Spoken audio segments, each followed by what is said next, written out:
প্রধানমন্ত্রী তারেক রহমানের নেতৃত্বে 50 সদস্যের নতুন মন্ত্রিসভা ঘোষণা করেছে বাংলাদেশ জাতীয়তাবাদী দল বিএনপি। ছোট মন্ত্রিসভার ইঙ্গিত থাকলেও 25 জন পূর্ণমন্ত্রী ও 24 জন প্রতিমন্ত্রী নিয়ে বড় মন্ত্রিপরিষদ গঠন করা হয়েছে। নতুন সরকারের 41 জন সদস্যই প্রথমবার মন্ত্রী বা প্রতিমন্ত্রী হয়েছেন। প্রধানমন্ত্রী নিজেও এবার প্রথমবার মন্ত্রিসভার সদস্য।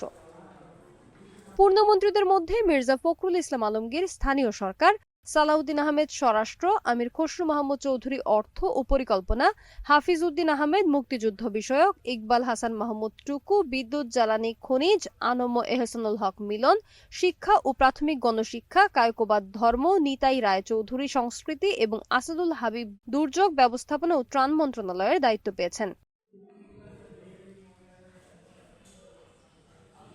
ডাক্তার এজেডএম জাহিদ হোসেন সমাজ কল্যাণ ও নারী শিশু, শেখ রবিউল আলম সড়ক, রেল ও নৌপরিবহন, আব্দুল আওয়াল মিন্টু পরিবেশ, মিজানুর রহমান মিনু ভূমি, শহীদুদ্দিন চৌধুরী অ্যানি পানি সম্পদ, খন্দকার আব্দুল মুক্তাদির বাণিজ্য শিল্প বস্ত্র ও পাট, জহির উদ্দিন স্বপন তথ্য ও সম্প্রচার মন্ত্রণালয়ের দায়িত্ব পান।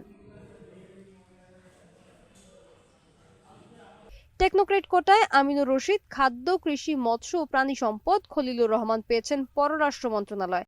যা নিয়ে রাজনৈতিক মহলে আলোচনা চলছে। একমাত্র নারী পূর্ণমন্ত্রী আফরোজা খানম রিতা বেসামরিক বিমান ও পর্যটন দায়িত্বে।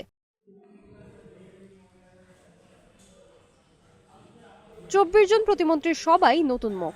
আলোচিত প্রতিমন্ত্রীদের মধ্যে রয়েছেন প্রয়াত বিএনপি নেতা সাদেক হোসেন খোকার ছেলে ইশরাক হোসেন, মুক্তিযুদ্ধ বিষয়ক মন্ত্রণালয়ের প্রতিমন্ত্রী, ভোটে জয়ী না হয়েও সাবেক ফুটবলার ও বিএনপি নেতা মোহাম্মদ আমিনুল হক টেকনোক্রেট কোটায়, ক্রীড়া প্রতিমন্ত্রী, শিক্ষা ও প্রাথমিক গণশিক্ষা প্রতিমন্ত্রী হিসেবে ববি হাজ্জাজ, অর্থ ও পরিকল্পনায় জোনায়েদ সাকি এবং শ্রম ও প্রবাসী কল্যাণে নুরুল হক নূর, পররাষ্ট্র প্রতিমন্ত্রী হিসেবে শামা ওবায়েদ ইসলাম এবং সমাজ কল্যাণ ও নারী শিশু প্রতিমন্ত্রী হিসেবে ফারজানা শারমিন, এছাড়া বিদ্যুৎ জ্বালানি ও খনিজ সম্পদ প্রতিমন্ত্রী অনিন্দ ইসলাম অমিত সহ আরও অনেকে রয়েছেন। মঙ্গলবার 17 ফেব্রুয়ারি জাতীয় সংসদ ভবনের দক্ষিণ প্লাজায় শপথের মাধ্যমে নতুন সরকারের আনুষ্ঠানিক যাত্রা শুরু হয়।